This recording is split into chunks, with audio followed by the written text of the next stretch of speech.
Beralih ke informasi lainnya, Universitas Udayana melepas 903 orang wisudawan dalam upacara wisuda ke-122 di Gedung Auditorium Widya Sabha Kampus Bukit Jimbaran pagi tadi. Calon wisudawan kali ini dilepas oleh Dirjen Kelembagaan Iptek dan Dikti Kemenristek Dikti, Dr. Patdono Suwinjo yang menjabat PLT Rektor Universitas Udayana. Menurut jenjang pendidikan, jumlah wisudawan yang dilepas pada periode ke-122, yakni 14 orang program doktor, 128 orang program magister, 20 orang PPD S1, 64 orang program profesi, 527 orang program S1, dan 150 orang program diploma. Total alumni UNUD sampai saat ini mencapai 81.386 orang.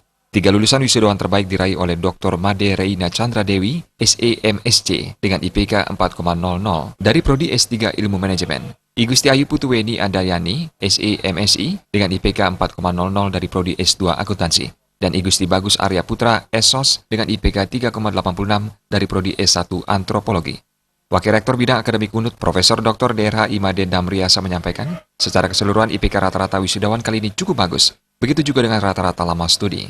Wisuda kali ini didominasi oleh kaum perempuan yang berjumlah 473 orang, sedangkan laki-laki berjumlah 430 orang.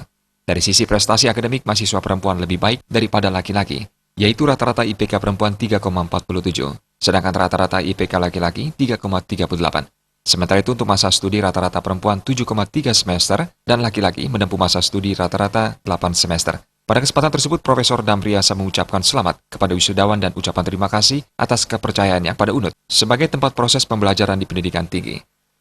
PLT Rektor UNUD Dr. IR Patdono Suwinjo mengatakan, Universitas Udayana sebagai institusi pendidikan tinggi di bawah Kemenristek Dikti terus berusaha berbenah diri untuk menerjemahkan visi misi kementerian dalam menghasilkan lulusan dengan daya saing bangsa yang kuat dengan dimelakukannya Masyarakat Ekonomi ASEAN MEA pada Januari 2016 lalu, menyebabkan aliran bebas tenaga kerja terampil antar negara ASEAN. Apalagi daya saing antar negara-negara di dunia yang dikeluarkan oleh World Economic Forum, daya saing tenaga kerja Indonesia masih kalah dibandingkan dengan Singapura dan Malaysia.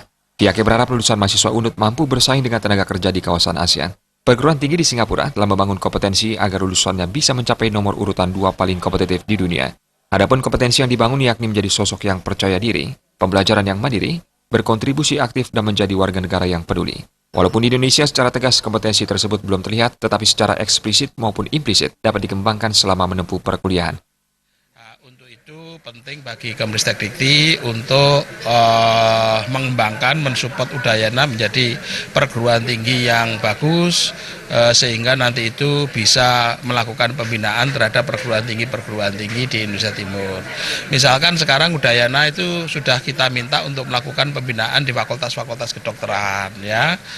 Itu kita minta untuk dilakukan pembinaan sehingga fakultas kedokteran itu kita support untuk bisa meningkatkan mutunya, misalkan dengan bantuan-bantuan untuk membangun rumah sakit pendidikan, bantuan-bantuan untuk membangun lab-lab yang modern, itu kita lakukan, ya. Jadi secara umum Udayana ini strategis karena kita berharap UNHAS sama Udayana itu bisa melakukan pembinaan terhadap perguruan tinggi lain, baik negeri maupun swasta. Dalam kesempatan tersebut, pihaknya menghimbau agar wisudawan belajar sepanjang hayat dan tidak mengenal batas umur. Apalagi sumber ilmu pengetahuan sudah tersedia secara luas di internet yang dapat diakses setiap saat. Sufiatna, Bali TV.